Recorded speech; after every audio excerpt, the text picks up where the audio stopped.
realmente, como sabemos, estamos lidiando con un reto grande que es las porfirias agudas, que es esta montaña que vamos escalando y que cada día y cada crisis y cada episodio es un reto tanto para los pacientes como para nosotros los médicos, para tratar de ayudar a los pacientes a salir de estas crisis y ojalá mantenerse libres de crisis. ¿Qué es la hemina o qué es la hematina? Bueno, aquí tenemos la molécula con el grupo HEM y es el medicamento que nos va a servir para tratar específicamente las porfirias agudas. Entonces, un poquito más en detalle esta molécula, que como vamos a ver es muy similar al grupo hemo que tenemos aquí, que es el resultado del metabolismo de estas reacciones metabólicas para producir finalmente el grupo hemo, que se dan tanto en la mitocondria como en el citoplasma. De esto ya hemos hablado en las charlas anteriores.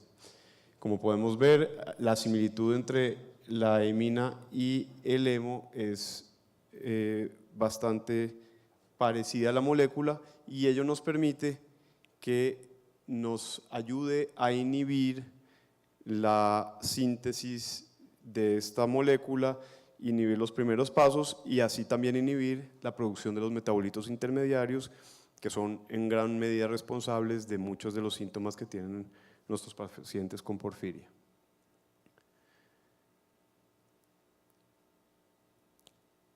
Tenemos en el mercado un par de productos que nos permiten utilizar el grupo, esta hematina. Está la panhematina y el normosang. La panhematina, que es un liofilizado que se tiene que diluir, tiene un poco más de efectos adversos a nivel del sitio de inyección, por lo mismo que es un liofilizado y más particulado. Y el normosang, que es hema-arginina, que nos permite, hemarginato, perdón, que nos permite, viene ya diluido y nos permite utilizarlo de una forma, digamos, un poquito más sencilla, con menos efectos adversos al nivel del sitio de inyección. ¿Por qué utilizamos entonces hemina? Ya hablamos un poquito de esto en las charlas anteriores. Vamos a repasar un poco cómo actúa. Entonces, tenemos que el grupo HEM es el fin de estas reacciones metabólicas y que tenemos distintos productos intermediarios, que es lo que vamos, como ya hemos revisado, a medir para hacer el diagnóstico de las porfirias agudas. Y tenemos aquí las deficiencias de las distintas enzimas que nos van a causar los distintos fenotipos de porfiria. Entonces, en todas las 4 porfirias agudas, inhibir en estas 4 que están aquí, que son a nivel hepático, inhibir la producción de este grupo HEM nos va a permitir que se disminuyan los metabolitos intermediarios y por este medio también controlar los síntomas y cuando ya se presentan o prevenirlos, como vamos a hablar ahorita un poquito de profilaxis. Entonces, por su similitud con este grupo HEM, que inhibe por retroalimentación a la sintetasa, vamos a inhibir todo este ciclo y por este medio vamos a controlar los síntomas. ¿Cómo se administra la hemina humana? Hablamos un poquito de esto en la charla anterior, vamos a hablar un poquito más en detalle. Como hablábamos, por ser un producto que tiene una tonicidad alta, se recomienda el acceso venoso central, aunque podemos utilizar venas periféricas de largo calibre con catéteres grandes, pero idealmente debemos tener un acceso venoso central. Puede ser temporal, como un catéter venoso central o un catéter PIC, que a veces tenemos más dificultad por el costo de estos catéteres, aunque realmente el costo de un quirófano y de todo lo que implica y la morbilidad de un catéter venoso central también debería ser tomado en consideración, pero muchas veces tenemos que recurrir a ellos. Y también catéteres permanentes como catéteres de cámara implantable o incluso catéteres PICC que podemos utilizar por hasta 6 meses el mismo catéter.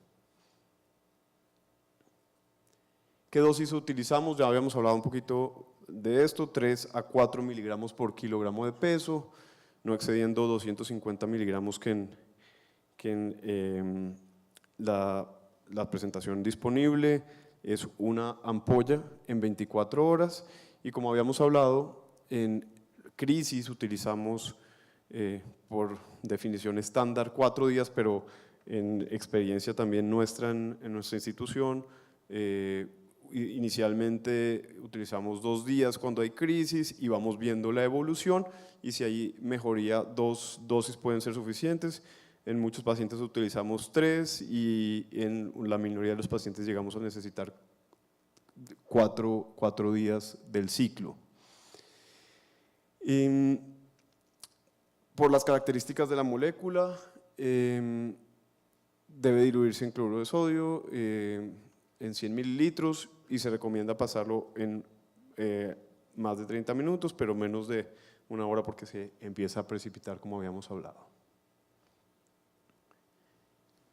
¿Cuándo pensamos en la utilización de profilaxis de mina? Y esto es un tema que es algo controversial porque como muchas de las cosas que hacemos en porfiria no tienen una evidencia corroborada con ensayos clínicos aleatorizados por la dificultad de hacer estos estudios. La realidad es que tenemos que tener algún diagnóstico de una porfiria aguda y debemos tratar de que ese diagnóstico haya sido corroborado hasta donde sea posible. Como sabemos, hay casos que son muy tradicionales, que son muy clásicos, en donde tenemos toda la sintomatología y cada vez que medimos el ácido delta aminolebulínico o que medimos porfobilinógeno lo encontramos elevado aún en periodos intercrisis y estos casos pues no nos dan un reto diagnóstico más sí terapéutico porque estas pacientes pues pueden tener mucha sintomatología, pero también tenemos casos en donde a pesar de mediciones repetitivas, sobre todo si se hacen intercrisis o no se hacen en el periodo de mayor dolor durante la crisis, podemos tener niveles que no son diagnósticos de estos 2 metabolitos en orina de 24 horas. Entonces, en esos casos es un poquito más difícil. Pero recordar que solamente para las porfirias agudas, porfirias hepáticas, nos va a servir la amina y lo vamos a considerar en aquellos pacientes realmente que tienen una frecuencia de las crisis que es muy frecuente, la profilaxis. ¿Qué es muy frecuente? Varía para cada paciente. Entonces, si hay una disrupción de la calidad de vida importante y una incapacidad laboral y no permite al paciente regresar a sus actividades cotidianas, quizá esto sea la mejor definición de una alta frecuencia de las crisis. En nuestra experiencia no tenemos muchos pacientes con profilaxis, quizá un par, y solamente son pacientes que han tenido crisis repetitivas y como la literatura lo ha documentado más que todo por reporte de casos, es bastante efectiva la administración de profilaxis, disminuyendo la frecuencia de la crisis de una manera bastante importante. ¿Cómo se administra la emina cuando la vamos a utilizar de forma profiláctica? Bueno, igual como no hay mucha evidencia, esto depende de la experiencia con cada paciente. Usualmente es una sola dosis de un solo día, de 3 a 4 miligramos por kilo, como lo utilizamos en las crisis diarias, pero esta es una sola dosis. Iniciamos usualmente administrándolo quincenalmente y vamos a ver cómo es la respuesta. Si no tenemos una respuesta adecuada, es decir, si se siguen presentando las crisis con frecuencia, debemos aumentar la frecuencia de la administración y usualmente pasamos a una administración semanal. Para esto obviamente el paciente debe tener un acceso apropiado, usualmente un catéter de cámara implantable y debe tener una monitorización y un seguimiento adecuado con mediciones, como vamos a ver en un momento, de ferritina, de perfil de hierro seguida, debe tener administración de tiamina como lo habíamos hablado, debe tener una serie de seguimiento que desafortunadamente muchas veces por las dificultades de nuestro sistema de salud no se puede dar de la forma ideal. Debemos entonces evaluar la respuesta clínica con las frecuencias de la crisis y sería ideal también evaluar niveles de ALA y de porfirinógeno de forma seriada para ver que haya una disminución con el uso de la profilaxis. ¿Qué efectos adversos tiene la emina? Bueno, también hemos hablado un poquito de esto. Tiene algunos efectos que son más bien raros, como reacciones alérgicas, pero se pueden presentar. Efectos que son frecuentes, como cefalea durante los días de administración. Otros que son muy frecuentes, como la flebitis en el lugar de perfusión, pero que se minimiza cuando se administra por vía central, y dolor en el lugar de la administración. Sabemos que sobre todo los preparados anteriores y no tanto los preparados más recientes aumentan el riesgo de trombosis local y de eventos tromboembólicos y trombosis a distancia, y se solía hacer una monitorización de tiempos de coagulación y de plaquetas. Esto con los preparados nuevos es menos importante y hemos visto menos frecuencia de estas trombosis, pero es cierto que a nivel local en el sitio de inyección sí se presenta, y quienes tratamos pacientes con porfiria de forma habitual vemos que se van perdiendo los accesos venosos. Si colocamos catéteres PIC, se hace cada vez más difícil el poder colocar estos catéteres porque varias de estas venas que utilizamos están trombosadas. También tenemos como un efecto raro fiebre, que siempre tenemos que tratar de explicar y descartar que no haya infecciones y otras causas de la fiebre. Y eritema prurito en el lugar de la inyección, extravasación del medicamento, que puede ser doloroso y causar un fenómeno local inflamatorio, y necrosis en el sitio de inyección, algo mucho más raro. La toxicidad se da por distintas formas. Una es la toxicidad acumulativa, que como comentaba hace un momento, como es un producto que tiene hierro en altas cantidades, alrededor de 8 gramos de hierro por cada ampolla de la emina utilizada. Debemos medir ferritina periódicamente y tratar de identificar si hay sobrecarga de hierro. También la administración errónea que se ha reportado en la literatura de supradosis de 1000 o 2000 miligramos por dosis puede causar complicaciones muy serias como acidosis láctica por los excipientes que tiene la emina, toxicidad renal, toxicidad hepática es muy importante. Estos pacientes pueden hacer una falla hepática fulminante, requerir trasplante hepático urgente. La hiperosmolaridad también se observa, reacciones hemolíticas importantes y trombosis locales o a distancia por las supradosis. ¿Qué medidas terapéuticas se debe tomar si por error se administra? Y por eso la importancia de que se administren estos medicamentos en centros que tengan experiencia para hacerlo. Se debe dializar el paciente para tratar de eliminar el polietilenglicol que contiene como excipiente la amina. Administrar albúmina humana para poder unir a la amina circulante, y carbón activado por vía digestiva para interrumpir la circulación enterohepática del grupo M.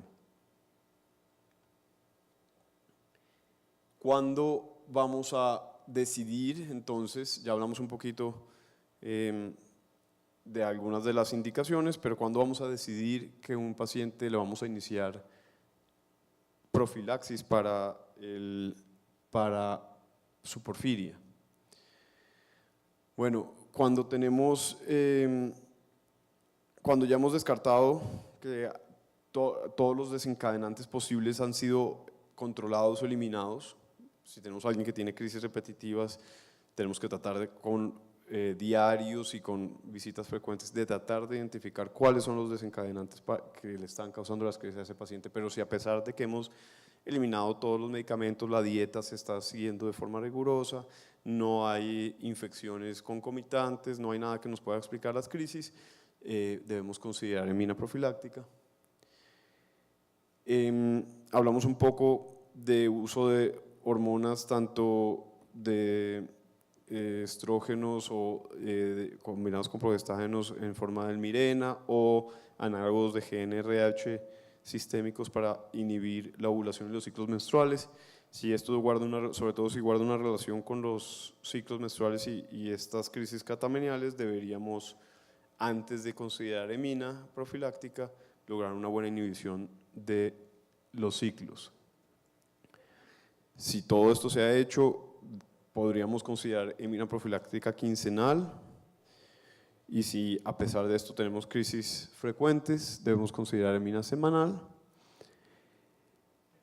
La otra opción es utilizar emina profiláctica durante el ciclo, la fase lútea del ciclo menstrual, y con esto prevenir las crisis catameniales también. Cuando todo esto ha fallado y sobre todo si se ha perdido el acceso venoso y no logramos encontrar un lugar para poner catéteres centrales, y esto puede llegar a suceder con el uso crónico de emina, la opción es pensar en un trasplante hepático, y en la literatura de forma anecdótica en pacientes que por otra indicación, pacientes con porfiria que por otra indicación se han realizado trasplantes hepáticos, se ha visto que si es una de estas porfirias agudas hay una disminución notable de las crisis, dándonos a entender que la mayor parte de la sintomatología está asociada con la producción de estos metabolitos intermediarios, y que cuando esto se elimina a nivel hepático hay una disminución importante de las crisis. Y en algunos pacientes hemos considerado esta opción. Todavía en nuestra institución no se ha realizado ninguno, pero es algo que tenemos siempre como una opción que tratamos obviamente de evitar de ser posible. Y hay algunos estudios que están en este momento en fases iniciales de terapia génica para tratar de incorporar el gen defectuoso de la enzima en donde está el defecto, según los distintos tipos de porfiria, para tratar de curar de alguna forma la enfermedad, pero esto está pues en unas etapas muy iniciales. Cuando no debemos considerar profilaxis, cuando el diagnóstico es dudoso, y aquí yo creo que sí es importante entender que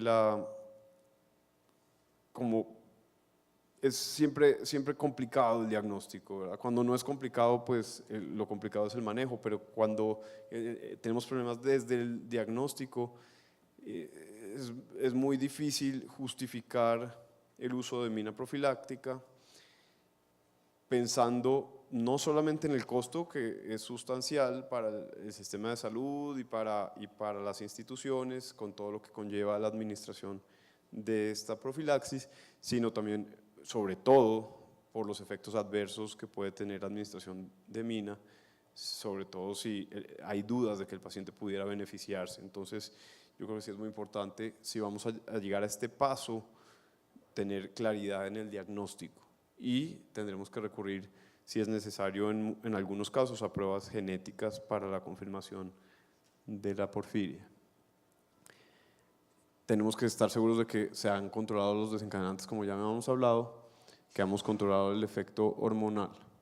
Recordar que la porfiria realmente es una pirámide en donde la mayor parte de los pacientes que tienen las distintas mutaciones no van a presentar nunca una crisis, o van a presentar una crisis aislada en su vida y quizá nunca recurran, y que realmente la punta de esa pirámide son estos pacientes que van a requerir terapias más avanzadas, y deberían ser la minoría de los pacientes, no la mayoría.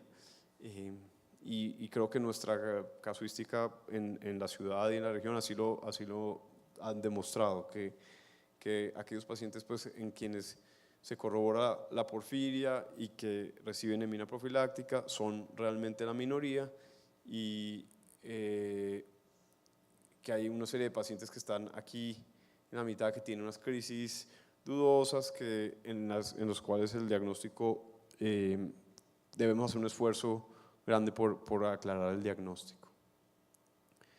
No sé si tenemos ahorita tiempo para preguntas, para alguna duda.